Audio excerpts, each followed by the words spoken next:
In this lesson, we're going to take a look at some more advanced ways to use masking in ProShow Producer.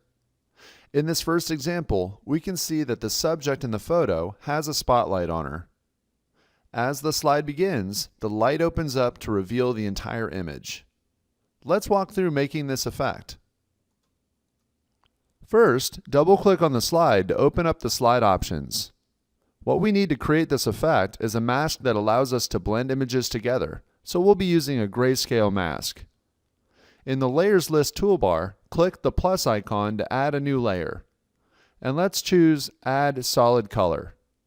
Remember, the general rule of masking is that light reveals and dark conceals.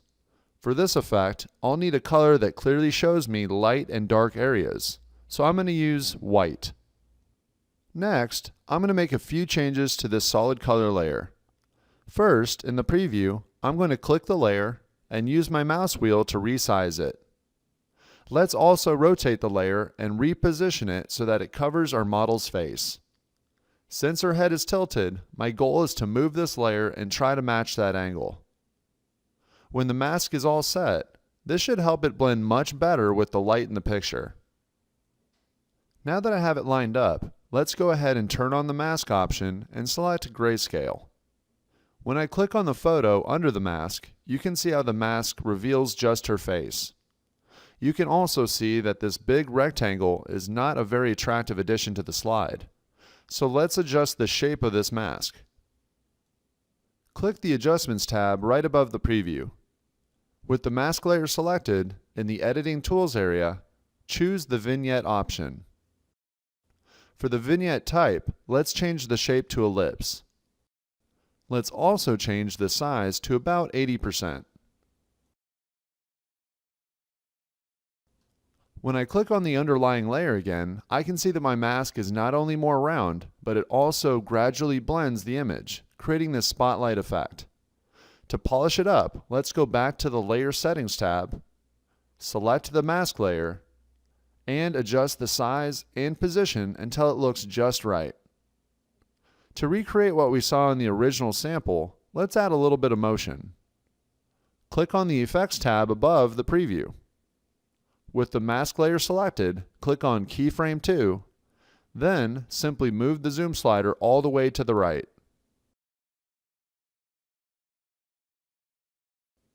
As you can see, there aren't any exact settings for this type of effect, so don't worry if it takes a little trial and error to recreate this with your photos.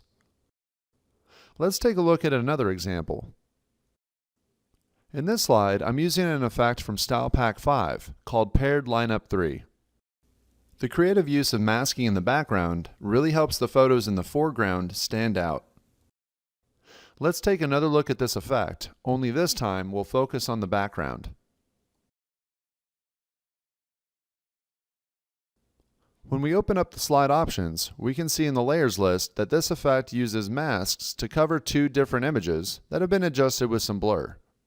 In the preview, if we right-click and select Show Motion Path, we can easily see that each of these layers moves just a little differently. When all of the layer motion combines with the blur adjustments, it helps create this abstract plasma effect. Let's quickly make something similar. I've already added an image to my show, so now I'll go to Slide Options, and then go to the Adjustments tab. Let's add about 50% blur. Now, let's click on the Layer Settings tab and create a masking layer. In the Layers list, click the plus icon and choose Add Gradient. What we want to create is an abstract mask to go above our image layer. So in the Presets, choose Masks from the drop-down list. Now, over in the Type area, select Plasma. Back in the Presets area, you'll notice that the masks look much different now. I'm going to try this one. I think this looks pretty good, but if I want to change the pattern, I can adjust the color stays here. Plus, I can also click the Random button to create a new plasma pattern. Click OK to add the gradient layer.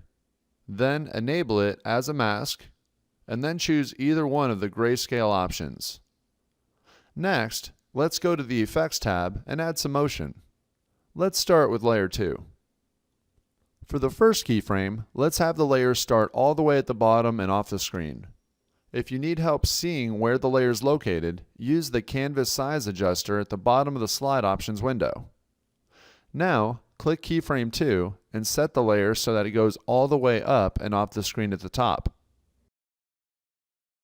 For Layer 1, we want two things to happen. First, we want to make sure that the zoom is set so that the mask always covers the entire slide, even when we add motion. In this case, I'll set the zoom to 200% for both keyframes. The second thing we want is to see the mask go in the opposite direction of Layer 2. Since my image layer moves from bottom up, I want this mask layer to go from the top down. So in keyframe 1, let's drag this up to the top. And for keyframe 2, let's drag it down to the bottom. This doesn't have to be straight up and down motion. In fact, when you preview the slide, you may find that panning or rotating your mask will help you make your effect look more interesting.